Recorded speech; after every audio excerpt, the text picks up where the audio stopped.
사랑하는 주를 배우리. 나의 주를 나의 주를 내가 그의 곁에 서서 배우며 나의 주를 손에 못자국을 보아 알겠네. 영화로운 시온성에 들어가서 다닐 때 이곳 입고 왕국길을 다니며 근거 문거 맞추어서 새 노래를 부를 때 세상 고생 모두 잊어버리니. 나의 주를 나의 주를 내가 그의 곁에 서서 배우며 나의 주를 손에 못자국을 보아 알겠네.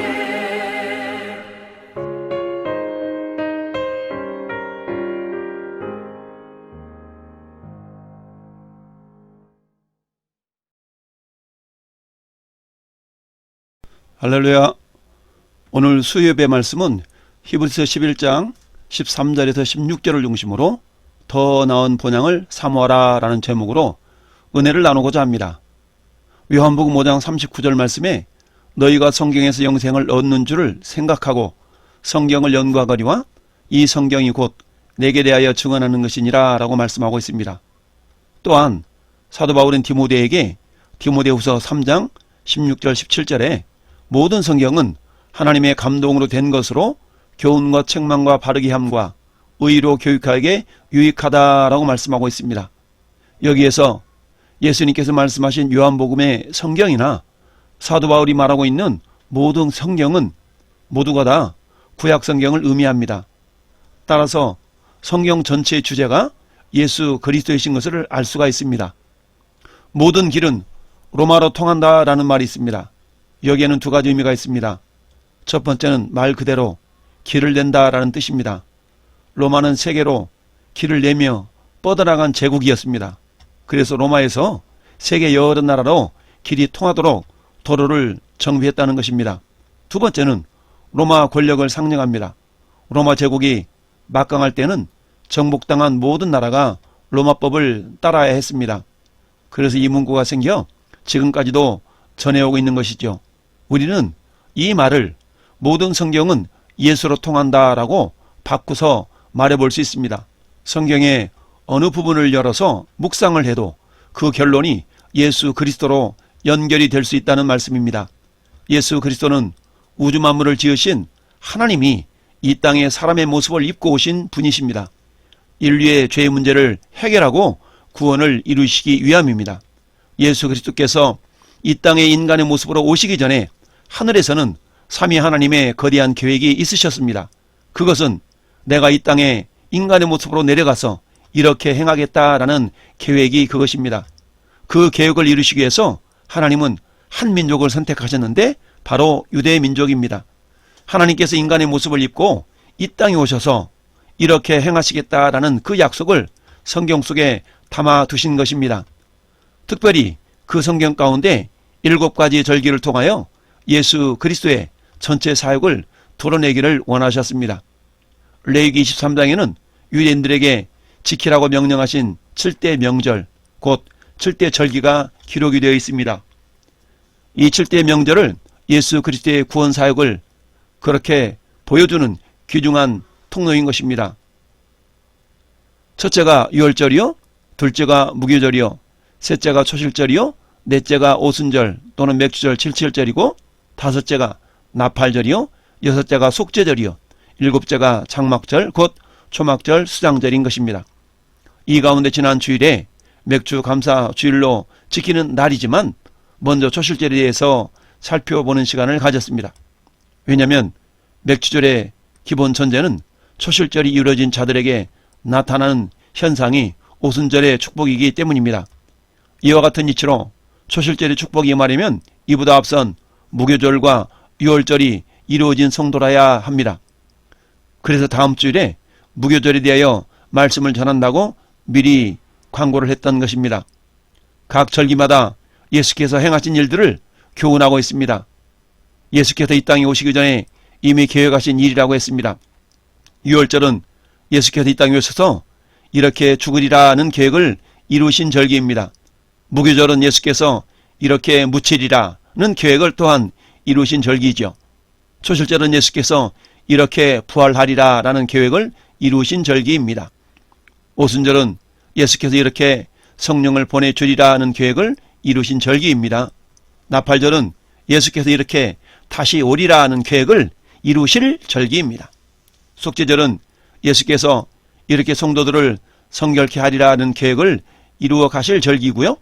마지막 장막절은 예수께서 이렇게 왕국을 건설하리라는 계획을 이루실 절기인 것입니다. 물론 예수께서 이 땅에 4가지 절기는 이루셨고 이 땅에서 3가지 절기는 아직 이루시지 아니하셨지만 장차 예수님이 이 땅에 천군 천사들과 함께 강림하실 때에 나팔절, 속죄절, 그리고 장막절을 이루실 그 절기가 남아있는 것이지요.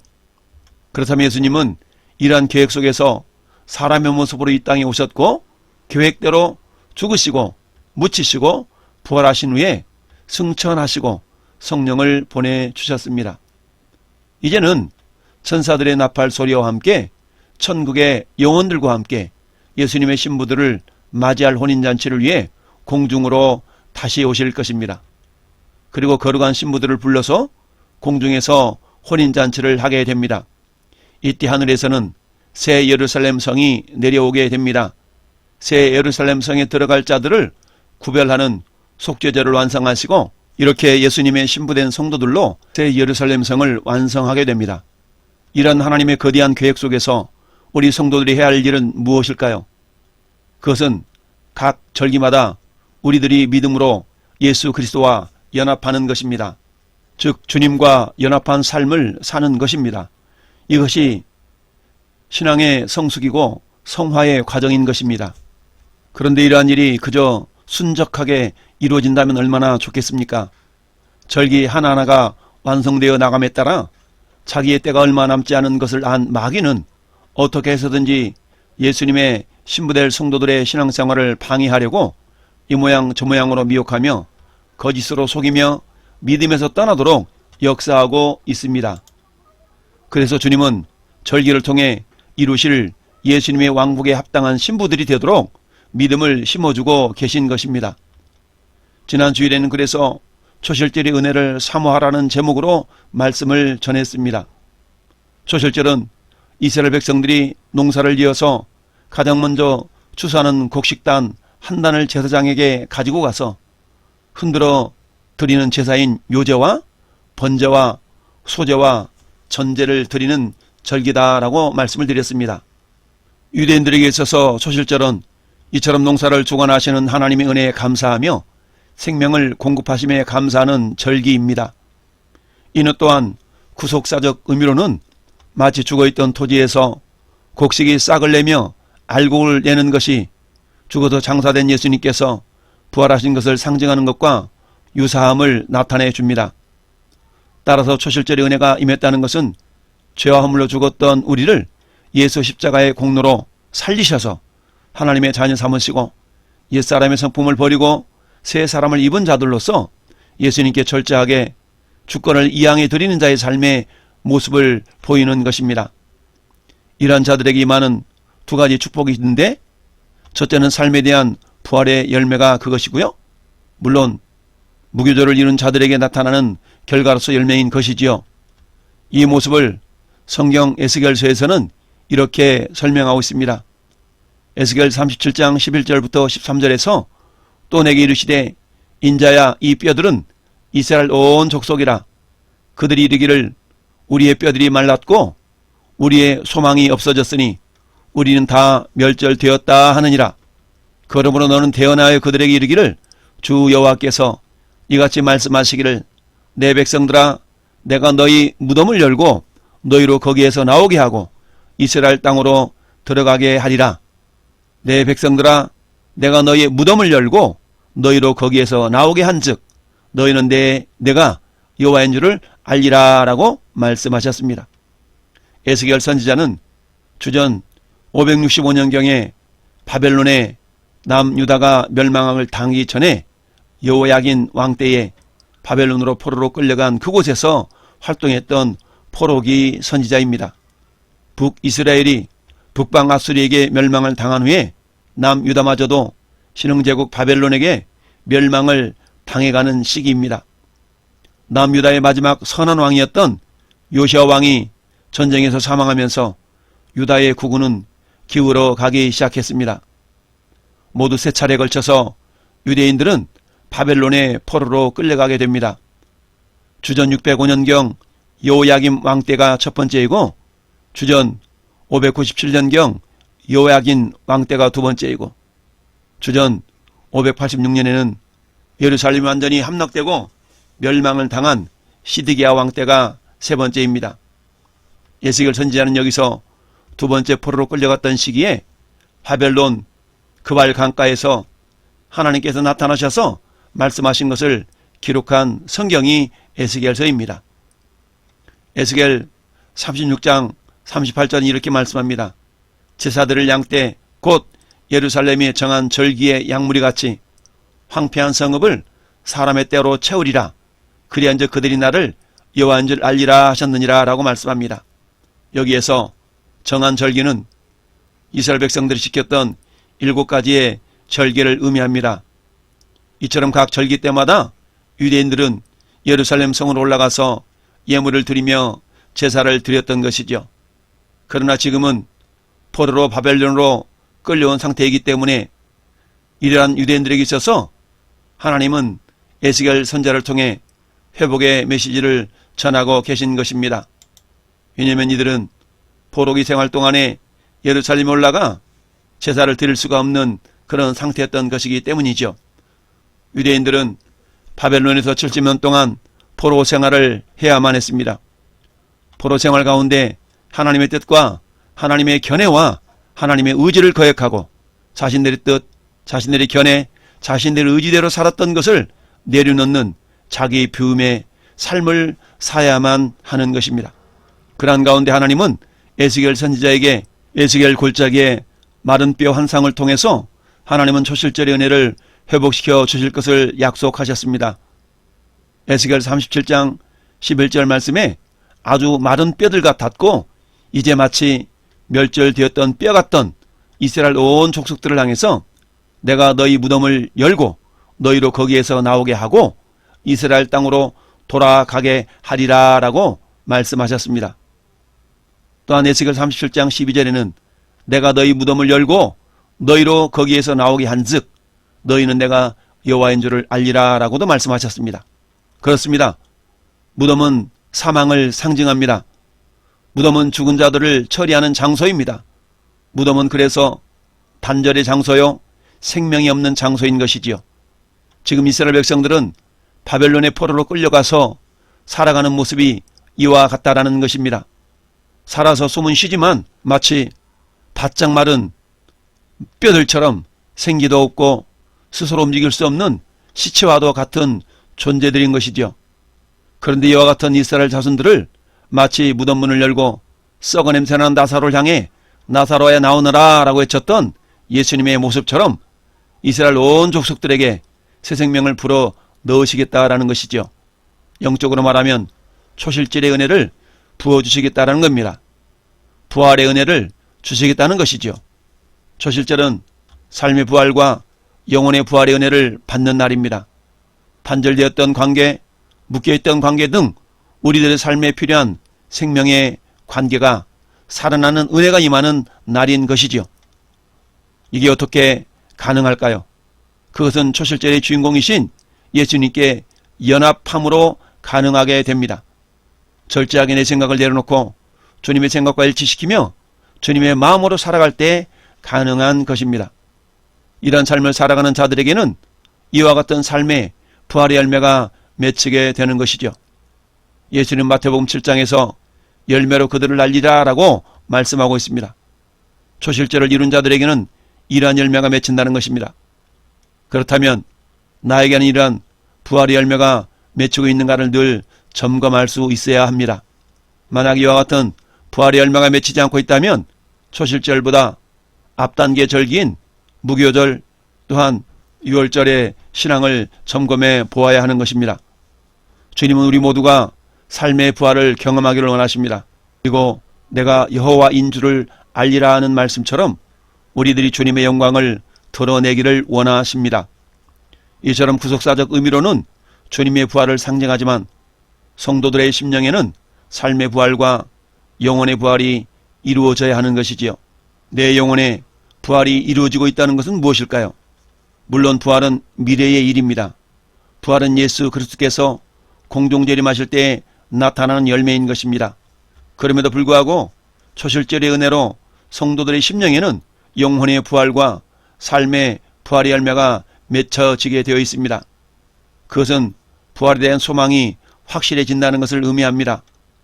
그것은 우리가 비록 땅을 디디고 살아가지만 새하늘과 새 땅을 사모하며 살아가는 신앙인이 되었다라는 것을 의미합니다.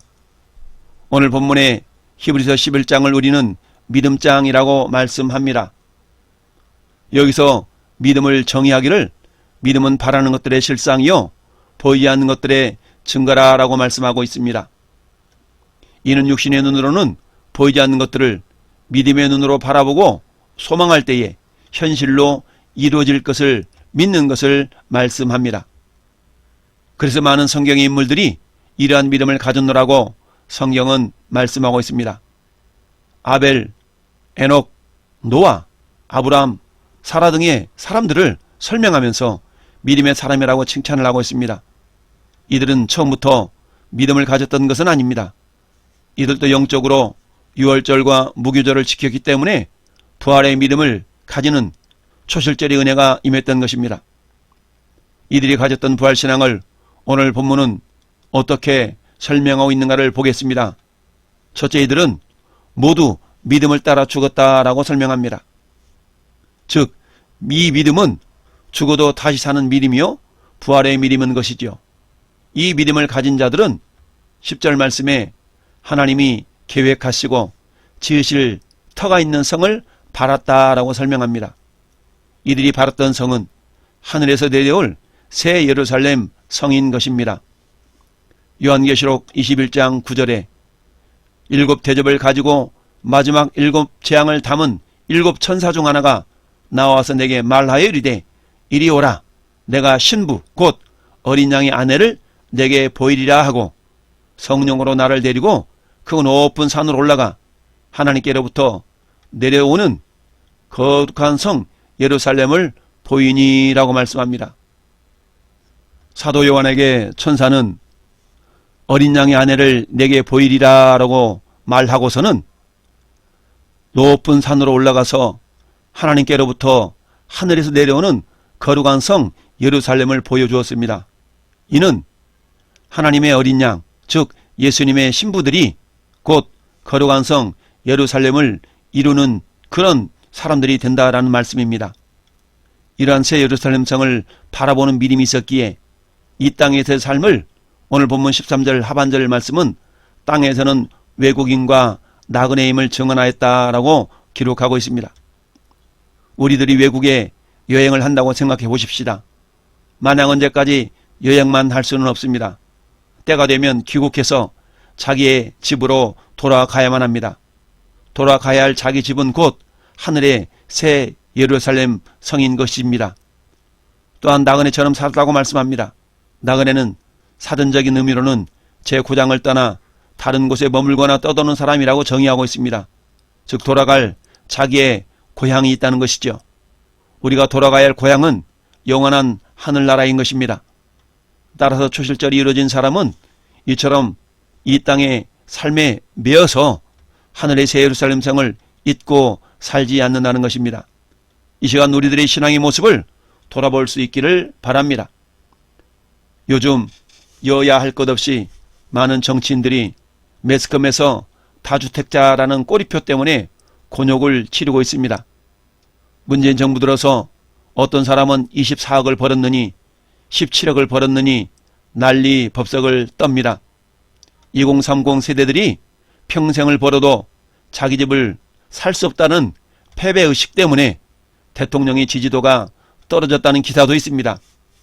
결국 이러한 모습들은 오늘 히브리서 11장에 나오는 사람들과는 전혀 다른 삶을 살고 있는 자들의 모습인 것입니다. 이들에게 하늘의 소망이 있다고 말할 수는 없을 것입니다. 최선을 다해서 살아가되 비교의식, 열등의식 때문에 우리의 신앙이 위축되지 않기를 바랍니다. 그래서 사도 바울은 데살로니가 교회 성도들에게 항상 기뻐하라, 쉬지 말고 기도하라, 범사에 감사하라 라고 명령하고 있습니다. 왜냐하면 이것이 교회를 향한 하나님의 뜻이기 때문입니다. 그렇다면 어떻게 기뻐할 수 있을까요?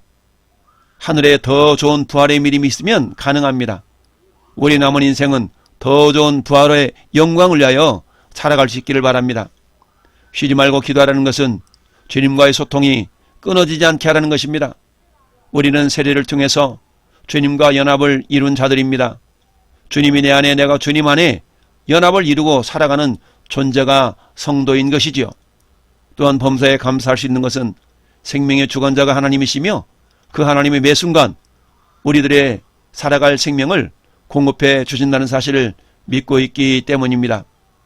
더 나은 본향을 사모하는 자들이 가졌던 부활의 신앙에는 두 번째, 하늘에 있는 본향을 사모하는 자들이라는 것입니다. 16절 말씀에 이처럼 기록하고 있습니다. 그들이 이제는 더 나은 본향을 사모하니 라고 말씀하고 있습니다. 하나님은 당신의 자녀들이 이처럼 하늘의 본향을 사모하며 살아가는 모습에 감동하고 계십니다. 감격하고 계십니다. 그래서 이들을 위해 주님은 한 성을 예비하셨다라고 말씀합니다. 이 성이 무엇입니까? 이 성은 장차 주님 재림하실 때에 하늘에서 내려올 새 예루살렘 성인 것입니다. 이 새 예루살렘 성에 들어가는 자는 복이 있는 자입니다. 이들은 예수님의 거룩한 신부들로 신랑 되신 예수님과 함께 영원히 왕노릇할 자들인 것이지요. 이 땅의 유한한 인생 가운데 영원한 하늘나라를 준비할 수 있는 것만한 투자가 없습니다. 더 나은 본향을 35절에서는 더 좋은 부활이라는 말로 표현하고 있습니다. 여러분들에게는 이와 같은 부활에 대한 소망이 얼마나 있습니까? 오늘 하루 더 나은 본향을 사모하는 자, 더 좋은 부활을 얻고자 하는 자로 주님께 인정받는 우리 왕성의 권속들이 되시기를 예수님의 이름으로 축원을 드립니다. 사도 바울은 빌립보서 3장 20절에 이렇게 말씀하고 있습니다. 오직 우리의 시민권은 하늘에 있는지라 거기로서 구원하는 자 곧 예수 그리스도를 기다리노니 라고 말씀합니다. 바울 사도는 우리의 시민권이 하늘에 있음을 빌립보 성도들에게 편지를 보내서 말씀하고 있습니다. 복음을 전하다가 로마 감옥에 갇힌 사도 바울은 히브리서 11장 믿음의 선진들처럼 이 땅에서는 이방인과 나그네처럼 살다가 간 믿음의 위인입니다.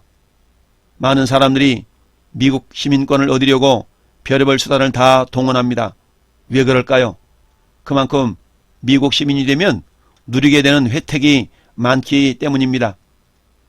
그러나 아무리 미국 시민이 된들 예수님의 신부로서 하늘의 시민권을 가진 자들과 비교가 되겠습니까?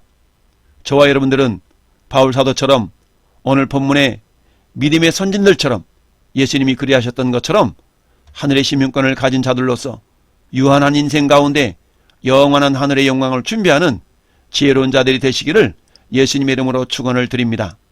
이러한 성도들이 초실절의 은혜를 입은 자들인 것이지요.